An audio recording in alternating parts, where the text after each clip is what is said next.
Mtazamaji, siku ya Ijumaa, karibu katika tafakari ya neno la Mwenyezi Mungu ambalo tunalipata kutoka katika Injili ya Mathayo sura ile ya 16 aya ya 24 hadi ya 28. Nitaisoma. Wakati huo Yesu aliwaambia wanafunzi wake, mtu yeyote akitaka kunifuata na ajikane mwenyewe, ajitwike msalaba wake, anifuate.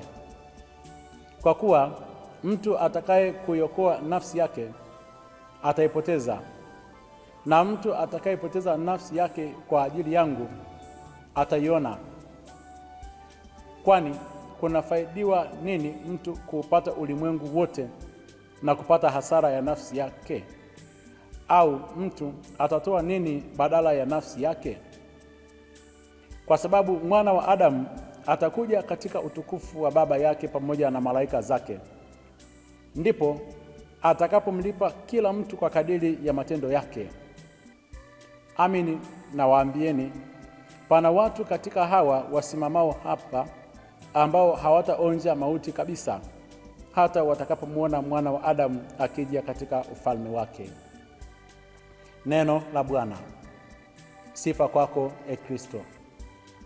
Mpendwa mtazamaji, tunakutana na maneno mazito ya Bwana wetu Yesu Kristo ambayo yanazungumza wito wa wale ambao wanajiita ni wafuasi wa Kristo, wameamua kumfuata Kristo.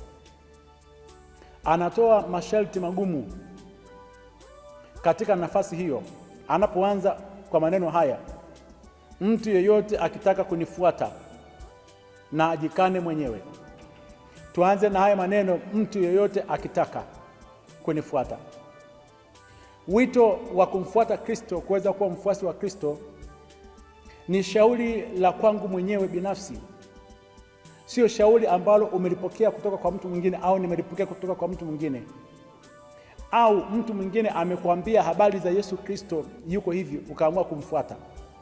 Ukitaka kumfuata, na masharti mojawapo, lazima Yesu atangulie mbele, alafu wewe uje nyuma yake. Yaani mfuasi wa Kristo lazima aje nyuma ya Yesu Kristo, yeye ndio anayetangulia. Na anazungumza maneno haya kwamba mtu akitaka kunifuata, kwa sababu katika Injili ambayo hii ya Mathayo sura ya 16 kuanzia ile aya ya 21, Petro aliamua kumtangulia Yesu mbele. Anamzuia Yesu Kristo katika kusudi lake la kwenda kuchukua msalaba, alipowaambia kwamba Mwana wa Adamu lazima atakataliwa, atateswa, atakufa na atafufuka. Petro akaenda mbele yake akamwambia, hapana Bwana. Akaanza kumshawishi kwamba usiende njia hiyo, akijua kwamba Yesu akifa, nani ataendelea kumlipia kodi? Yesu akifa, nani ataendelea kuwapatia mikate? Anaenda kujifanya kuwa mshauri wa Yesu Kristo. Ndipo Yesu Kristo akamwambia, rudi nyuma Shetani, wewe huyawazi yale ya Mwenyezi Mungu. Hasa anazungumza kwa wafuasi wake kwamba mtu akitaka kunifuata lazima akae nyuma yangu, anifuate, asinitangulie mbele. Je, katika safari yako ya kumfuata Kristo, ya kuwa mfuasi wa Kristo, uko mbele yake? Ndio kila siku naenda katika swala zima la kumpatia ushauri, au unatembea katika njia zake? Kumfuata nyuma yake maana yake kutembea katika nyayo zake. Lazima ukubali kukataliwa kama alivyokataliwa yeye. Lazima ukubali kunenewa mabaya kama alivyonenewa mabaya yeye. Lazima utavuliwa nguo kama alivyovuliwa yeye. Utasulubiwa, utasingiziwa, utahukumiwa kwa mambo ambayo hujayatenda. Hiyo ndio sifa ya kumfuata Kristo. Utaning'inizwa msalabani, na baadaye pia watatengeneza mauti kwa ajili yako. Hiyo ndio hatua ya kwanza ya kumfuata Kristo, kumfuata kwenda nyuma yake, viatu vyake alivyokuwa ametembea. Hatua ya pili ya wito wa mfuasi wa Yesu Kristo, anatamka wazi, ni kwamba lazima ajikane mwenyewe. Mpendwa mtazamaji, somo la kujikana mwenyewe ili kumfuata Kristo ni somo gumu sana.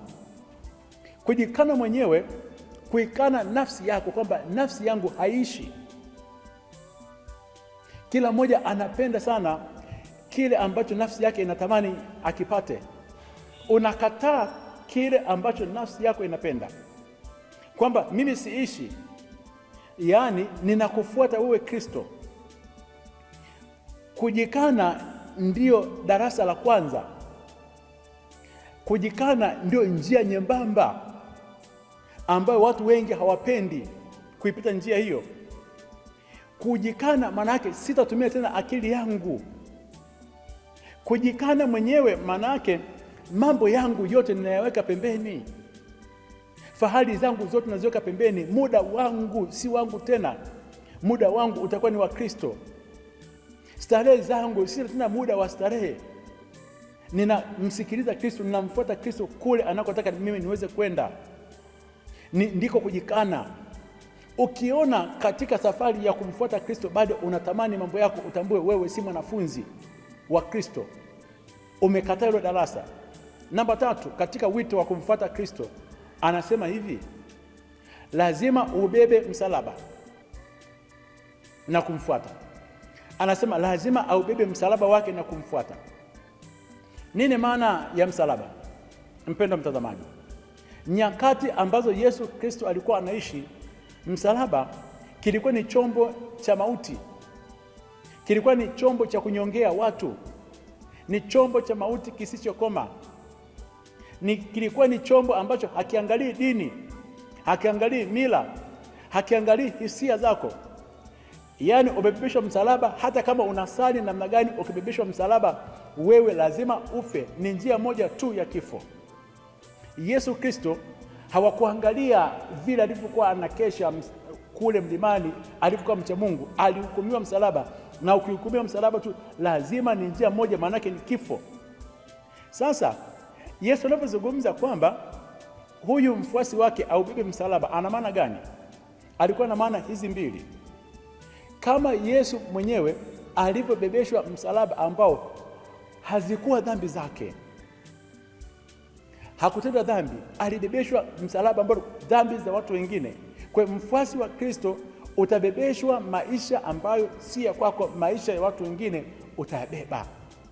Na ndio maana katika njia ile ya msalaba, kituo kile cha pili tutasema msalaba wangu ni nini? Msalaba wangu ya kwanza ni majukumu niliyokuwa nayo, kazi, wito niliokuwa nao, mke wako uliokuwa naye, mume wako ambao uko naye, watoto uliokuwa nao, hali ya hewa ambao uko nayo, majirani unaoishi nao, wafanyakazi wenzako, ndio msalaba. Utabebeshwa msalaba wa majukumu ya watu ambao we mwenyewe hukutaka.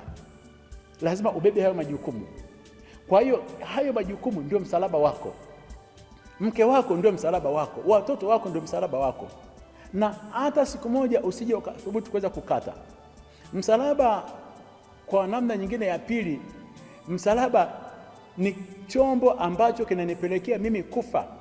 Yaani mimi hapa na msalaba wangu, una msalaba wako. Kuna kitu ndani ya maisha yako, ndani ya nafsi yako, ndani ya mwili wako ambacho kinakupelekea ufe, kinakupelekea umauti.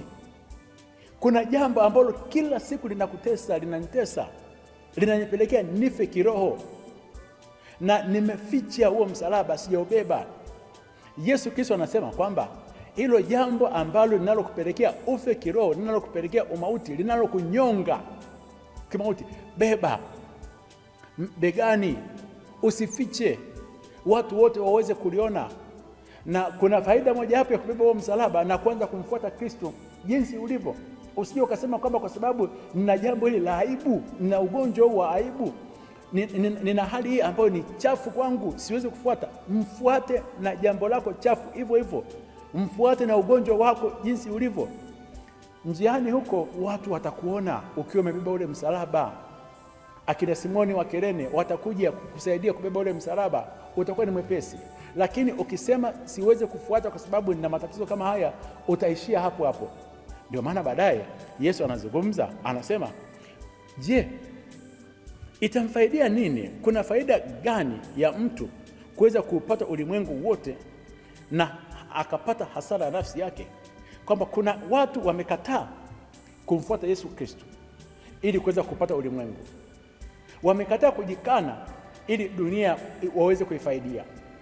Anasema kuna faida gani mwishoni ukapata hasara ya nafsi yako?